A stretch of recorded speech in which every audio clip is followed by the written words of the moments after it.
I found my high school bully's Instagram account 10 years later, and I might just go undercover and do a little bit of spying to see if I can get a bit of revenge, because that's ultimately the goal. My bully made my life miserable during high school, and now I'm in the position to get a little bit of payback. I've never planned any of this to happen. At least that's what I tell myself at 3 a.m. when I can't sleep.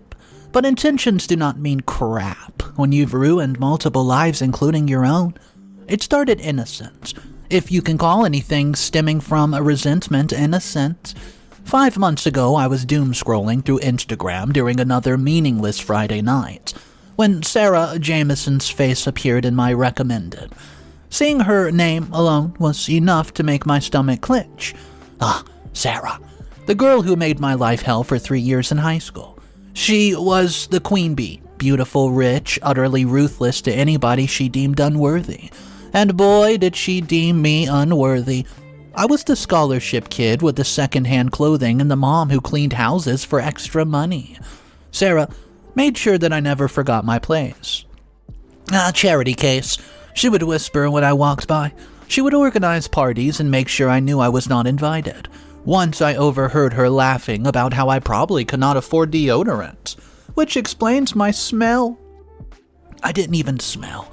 I was obsessive about hygiene because of my peak anxiety. But within a week, that was my nickname, Stinky Charity. 16 years later, seeing her profile felt like ripping open a scab I thought had healed long ago. She looked exactly the same, except now she had expensive highlights and that particular kind of fitness that comes from having both money and time. According to her profile, she was an interior design consultant in Boston. Of course, the ultimate rich girl job. And there he was in her photos, some Ken doll of a boyfriend with gleaming white teeth and a finance bro haircut. Hashtag so in love, read the caption under a photo of them on a yacht. 800 likes! The injustice of it all hit me like a physical pain. I've spent years in therapy trying to rebuild my self-esteem, while Sarah, who faced, never a single consequence for her cruelty, gets to sail into the sunset with Mr. Perfect.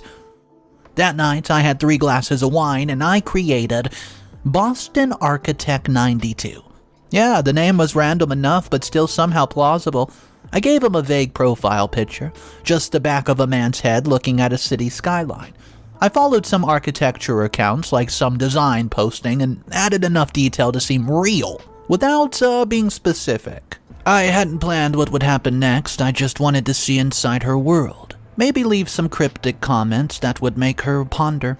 But when I saw that she tagged her boyfriend Marcus and his profile was public, I started there, liking his old photos, commenting on his gym selfies with vague compliments like, "Oh, great form man, beast mode."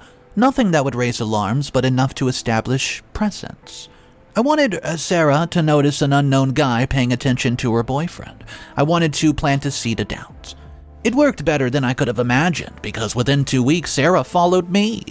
She would check my stories, always one of the first viewers. I never posted anything revealing, just cityscapes, coffee shops, the occasional book. You know, creating a life for someone who did not exist became almost relaxing. The first direct message came from Marcus. "Hey man, thanks for the support on my lifting post. You train at Commonwealth too?" I had to Google Boston gyms before replying. Sometimes. Usually go early before the office gets crazy. That was it. The hook was set. We started chatting about workout routines, then about Boston neighborhoods, then about the pressure of professional life. All carefully researched on my end. I'd spend my lunch breaks reading about Boston architecture firms, memorizing neighborhood names, restaurant recommendations. I told myself I was just laying groundwork, that eventually I would find a way to expose Sarah for who she really was. Maybe get Marcus to see her true colors somehow. But I had no real plan, just a festering need to balance the scales.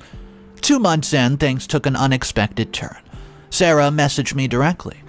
"Hey Marcus, mentioned you're into design. Love your aesthetics from what I can see. We're having a few friends over next weekend if you're around. Casual rooftop thing." My pulse went crazy. This wasn't supposed to happen. I was supposed to be the phantom princess making her uncomfortable not getting invited to their social circle. I declined, of course, claiming a work trip to Chicago, but I kept the conversation going.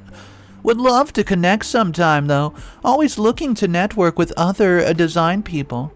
Absolutely, Sarah said. Marcus speaks highly of you. The guilt should have hit me then. These were real people inviting a fiction character into their life. But instead, I felt a rush of power. Sarah Jameson, who once made fun of me and made me eat lunch alone in the bathroom stall because she told everybody I had head lice, was eager to be my friend. Our conversation was evolving. She would send me design questions, photos of space that she was working on, and I would spend hours researching responses, wanting to sound knowledgeable but not too expert. And in between the professional talk, personal details started slipping in. Marcus is working late again, 3rd time this week. Do you think navy is too masculine for a master bedroom? Marcus hates when I use words like masculine and feminine for colors, but whatever. Small comments that revealed fractures. I encouraged her to talk more, ask questions, played the role of the supportive friend while silently cataloging every flaw in their relationship. Well, then came the night that changed everything. I was working late, exhausted from my actual job, managing IT systems for a healthcare company, when my phone lit up with her message. Can I ask you something personal? You seem like someone who gets it. My fingers hovered over the screen. This was a dangerous territory. I should have made an excuse, kept things superficial. Instead, I wrote, "Of course, what's up?" What followed was a 2-hour conversation where Sarah confessed her doubts about Marcus, how his ambition was turning into workaholism. She felt like a trophy to be displayed rather than a true partner, how she sometimes wondered if she was repeating her parents' cold status-driven marriage. I was such a jerk in high school, she wrote. My heart nearly skipped a beat. I was so insecure and taking it out on everyone. Sometimes I wonder if this is karma, being with someone who looks perfect on paper but makes me feel invisible most days. I stared at those words for an awfully long time. This wasn't the Sarah I had constructed in my head for 16 years. This was the real person with regrets and fears. But I didn't stop. Instead, I deepened the deception. I told her I understood feeling invisible, that I valued her perspective, that she deserved somebody who saw her completely. Our conversation became daily. She would message me in the morning with a simple, "Hope you have a good day" text. At night, she would share more vulnerabilities. Marcus was increasingly absent, invested in a promotion that would require more travel. Their life was suffering. She was thinking about therapy. And all along, I kept responding as this fictional man who was everything I imagined her perfect match would be. Successful but humble, ambitious but present, masculine but emotionally available. I was creating the perfect emotional affair. By month 4, I was living a double life. My actual job performance was slipping. I lost interest in my real friends. Every spare moment was spent either talking to Sarah or curating content for the fake profile. I'd become obsessed with maintaining the lie. And then came the messages that should have been my wake-up call. Ugh, I can't stop thinking about you. I know that this is crazy. We've never even met in person, but I feel like you understand me in a way Marcus never has. Maybe in a way no one has. The rational part of my brain screamed to end it. This had gone too far. But another part, the part that's still carrying the wounded teenager who cries herself to sleep after Sarah torments, savored the power. Sarah Jameson was falling for a ghost I created. I responded carefully, "I think about you too, but you're with Marcus." And she said maybe I shouldn't be. 4 words that changed the game. She wanted to meet, said she could not make any decision without seeing if what we had was real. I panicked and made excuses, deadlines for a big project, elderly parent needing care, anything to buy time. But Sarah was persistent. She started sending more personal photos, nothing explicit but intimate in the casualness. Her morning coffee on her balcony, a selfie in bed with her hair messy from sleep. The boundary between revenge and something else entirely had blurred beyond recognition. The situation became unbearable when she sent a message late at night once, clearly having a few drinks.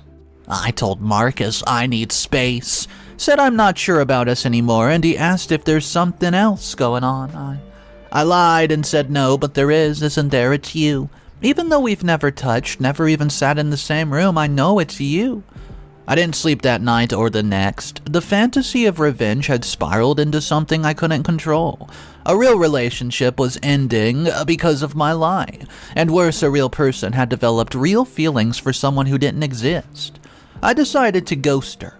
It seemed kinda like a good thing to do. You know, kinder than continuing to lie or confessing the truth. I would simply disappear and eventually Sarah would move on. Maybe even reconcile with Marcus if that's what she wanted.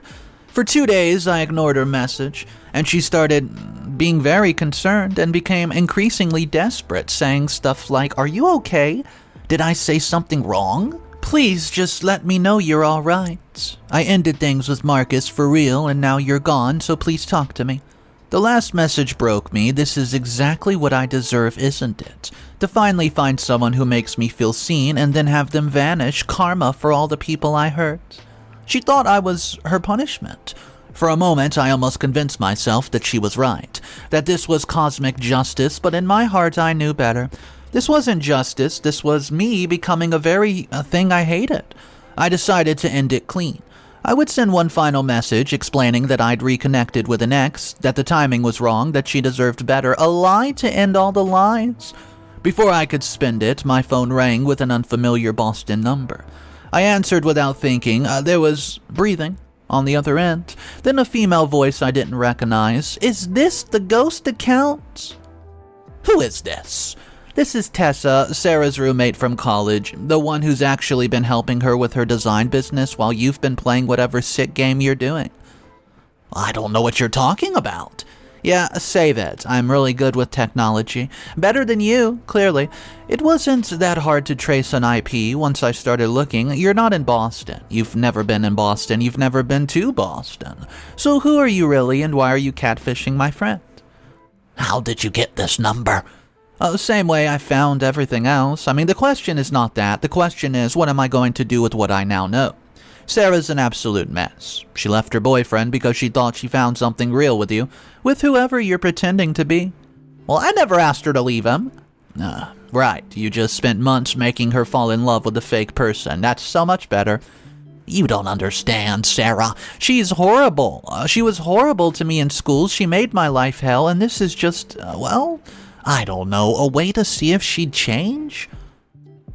The silence on the other end stretched so long I thought Tessa hung up. And then she finally said, "Charity?" And I felt like I've been slapped. "Oh my gosh, you're Charity Wheeler." Hearing my old name, the one I'd legally changed after college to distance myself from those years, made me physically ill. "How do you know?" "Well, Sarah talked about you in college. It was one of her biggest regrets, how she treated you. She tried to find you on social media a few years to apologize and said you just disappeared." The irony knocked the wind out of me. While I spent years feeding my resentment, Sarah had been carrying her own regrets. What happens now? Well, that's up to you. I haven't told her yet, but she deserves the truth. It will destroy her. You should have thought about that before, though. She's coming to my place in an hour, and you have until then to decide if you're going to tell her yourself or if I will. The call ended, and I sat in stunned silence, staring at my phone, and within minutes, it's lighting up with a text from the same number, an address in Boston. I had a choice to make. The flight to Boston was a blur. I kept thinking I would turn around at every step, at the cab to the airport, at security, at the gate, but something pulled me forward. Perhaps the desperate need to face what I had done. Tessa met me at the door with cold eyes. "She's inside. I told her I tracked you down, that you had something important to tell her, and she thinks this is some romantic gesture." The small living room was painfully quiet when I entered. Sarah sat perched on the edge of a sofa, wearing a simple black dress, her hair pulled back. She looked different than her Instagram photos, smaller, more fragile, and her eyes widened when she saw me, confusion clear on her face. "I don't understand," she said. "Who is this?" The recognition did not pop up immediately. Why would it? The chubby, insecure teenager with frizzy hair and ill-fitting clothing had transformed into a different person entirely. "Sarah, my name is Charlotte Wheeler now, but you know me as Charity." No, this can't be true. That's not you. There's no Boston architect? Nope. There's no Boston architect. It was me. It's always been me. Sarah made a sound I'll never forget, something between a gasp and a sob, and she simply said, "Why would you do this?" So I told her everything. About the damage her bullying had done, about seeing her Instagram and feeling like she'd escape consequences, about how the deception had started as petty revenge but evolved into something I could not control. "I never meant for you to leave, Marcus." I finished lamely, as if that mattered now. Sarah had moved from a shock to silent tears. "I was horrible to you, I know that. I've carried the guilt for years, but this is so much worse than anything I ever did." She was right, of course. Teenage cruelty, however damaging, could not compare to the months of calculated deception as an adult. "The things I told you, the parts of myself I shared, did you laugh about it? Was it funny to you watching me fall apart?" "No," I insisted. "It stopped being about revenge a long time ago. I just didn't know how to stop. You could have ghosted me forever. Why come clean now?" Well, I glanced at Tessa, who stood with her arms crossed by the door, and she said I didn't have a choice. That was the wrong thing to say. Sarah stood up, vibrating with anger, and she said you had every choice. Every single day for months you chose to continue this psychological torture. Did you have any idea what you've done? I ended a 3-year relationship. I've been questioning my sanity and my judgment, everything about myself. "I'm sorry," is what I said to her. "Sorry," she laughed with a brittle sound. "Well, that makes it all better." Tessa stepped forward. "Sarah, maybe we should—" "No," Sarah cut her off. "I need to say this. You know what the sick part is? Part of me understood why you might have hated me enough to start it. What I did to you was cruel, inexcusable, but to carry that hatred for 16 years, to build an entire fake relationship as revenge, that's not hurt, Charlotte, that's sickness." Each word landed like a physical blow. She was right. Whatever moral high ground I thought I had was an illusion. The worst part? Is that the person I was falling for, the one who seemed to understand me completely, doesn't even exist, and never did. She grabbed her bag and started moving towards the door. Tessa reached for her arm.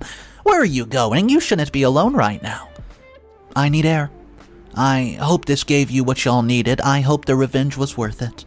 The door closed behind her with a quiet click that somehow felt more than final, more than a slam ever could.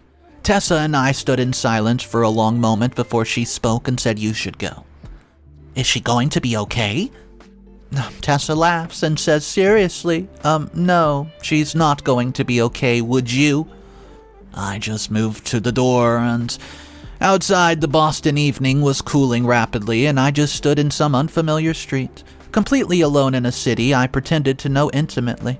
My phone buzzed and buzzed with a text from Sarah. It says, "Do not contact me ever again, and know that whatever pain I caused you, you've more than doubled it. We're even now. More than even." I sat on the curb and cried, not for Sarah or what I've done to her, but for the person I revealed myself to be. Somebody capable of sustained cruelty under the guise of justice. Somebody who could justify emotional devastation because of past wounds. In the end, I'd become a far more sophisticated bully than Sarah had ever been, and unlike her, I could not even blame it on the teenage insecurity. This was calculated adult malice, maintained over months despite countless opportunities to stop. The blocked notification appeared when I tried to send one last apology text. It was for the best. There was nothing I could say that would matter now. I flew home the next morning. Sarah presumably returned to the wreckage of her life, a relationship destroyed, trust shattered, and the disoriented knowledge that the emotional connection she'd valued for months was an elaborate lie. And as for me, I deleted all my social media, started therapy again, and told no one about what I've done. Some nights I still check Marcus's public Instagram, where there's no more pictures of Sarah, and I wonder if they might have worked things out in another timeline, one where I had not inserted myself into the story. Other nights I draft emails to Sarah that I never send full explanations of, well, how low and hollow I can be. There's no redemption arc here, no lesson learned that justifies the damage done, just the knowledge that trauma doesn't excuse becoming the source of someone else's trauma. and the cold realization that sometimes, when you set out to expose someone else's darkness, you end up revealing your own.